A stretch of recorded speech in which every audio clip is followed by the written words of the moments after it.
Joining us now, Florida Democratic Congresswoman Debbie Wasserman Schultz. Congresswoman, it's always a pleasure to see you. I thank you for coming in and being with us today. The debate is next Tuesday. Pretty important debate. What do you see as the vice president's most important task on that Tuesday debate? Well, let's sort of lay out what we're dealing with here. Donald Trump is the most experienced presidential candidate in, presidential level debates in history. He's been through 7 of them. This will be the vice president's first one as a candidate for president. And, he's the P.T. Barnum circus ringleader of how these debates are conducted. And we expect that he's going to be all over the map and doing everything he can to, knock her off balance. She is going to be very clear about the path forward. But Donald Trump is unpredictable. He has an advantage with the mics being off now. They have to try to control him. But her mission is to make sure that she can demonstrate the contrast of having stability and her hand firmly on the tiller to move us forward, and Donald Trump, who will inevitably demonstrate himself as irrational and erratic. And Congressman, as you know, just 2 days ago, there was another shooting, and this one in Winder, Georgia. 4 people killed, 2 students, right. two teachers. Here's how Trump's running... Injured. And many injured, yes. Here's how Trump's running mate, Senator J.D. Vance, addressed yesterday to campaign stop this issue. Take a listen. I don't like that this is a fact of life.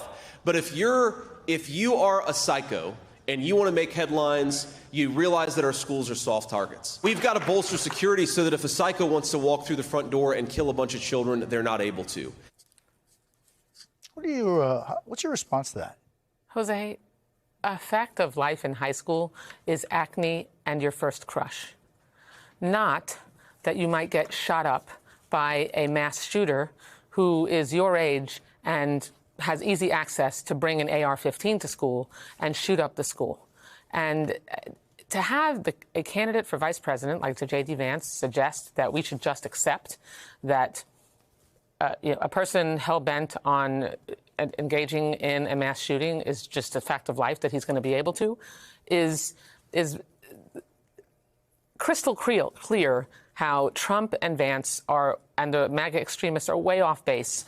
We have to make sure that people don't have the ability to get access to weapons of war like AR-15s. The countries that don't have access to all kinds of guns, unlike in the United States, you know what the difference is between them and us?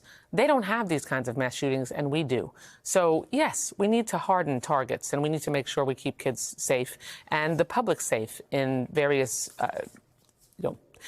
places where shootings take place. But the key thing here, like the Bipartisan Safer Communities Act that Biden-Harris administration got into law, is to make sure that we can tighten our access to guns to keep people who shouldn't have them from getting them. And they don't have those kinds of laws in Georgia, and that's why, in part, it was so easy for this kid to get a gun.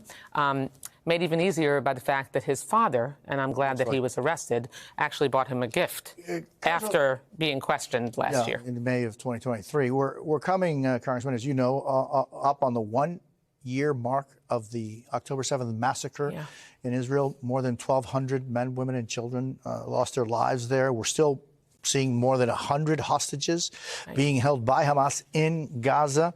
No ceasefire deal. It doesn't seem like there's any possibility of anything related to a ceasefire deal being effective. What needs to happen there, Congresswoman? Well, the negotiations that are being quarterbacked by the Biden-Harris administration are critical for them to continue. Netanyahu and the Hamas leadership need to reach an agreement. I expect that there's going to be a final proposal to bring this to a conclusion and get the hostages home. The tragedy of losing of the murder of the six hostages, and that Hamas threatens to kill any that IDF might actually be coming to rescue, shows where the blame lies here. We have to make sure that the terrorist threat that Israel faces every day ends, that the hostages are brought home, and that Gaza and the Palestinians who live there can be freed from Hamas as well. Meantime, in Venezuela, I know it's an issue that you've been monitoring very closely. The situation is getting more dire, more dangerous by the day.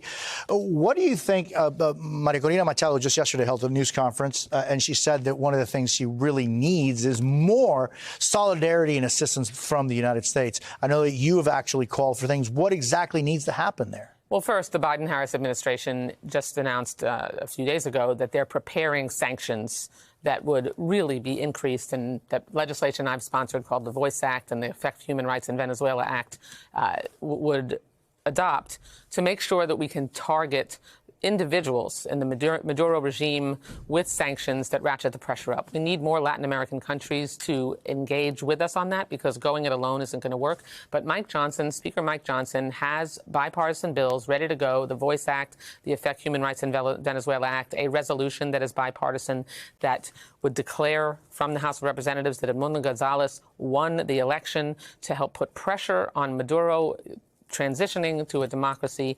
Those bills need to be brought to the floor. They aren't on the docket yet, and we need to make sure that we ratchet pressure up on Speaker Johnson to get those bills on the floor so that we can ensure that we rally and lead the world in pressuring Maduro to acknowledge that he lost. He very clearly lost this election, and we need to make sure that we can get to a process where Edmundo Gonzalez is able to take office in January.